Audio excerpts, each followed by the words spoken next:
Hi friends, ఈరోజు మనం చక్కెర పొంగల్ ఎలా తయారు చేయాలో చూద్దాం.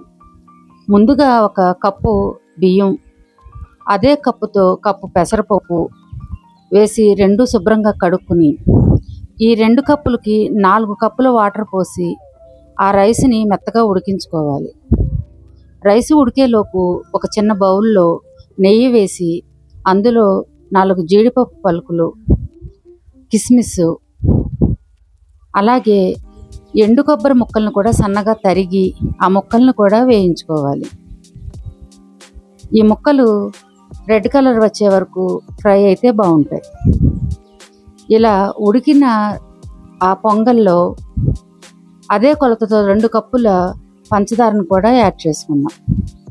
ఇప్పుడు ఈ రెండు కలిపి పంచదార కరిగే వరకు ఉడికించుకోవాలి. ఇలా ఈ ఉడికిన ఈ అన్నంలో ఇలాచీ పౌడర్ కూడా వేసుకుందాం. ఇప్పుడు ఇందాక ఫ్రై చేసి అట్టు పెట్టుకున్న డ్రై ఫ్రూట్స్ కూడా కలుపుకుందాం.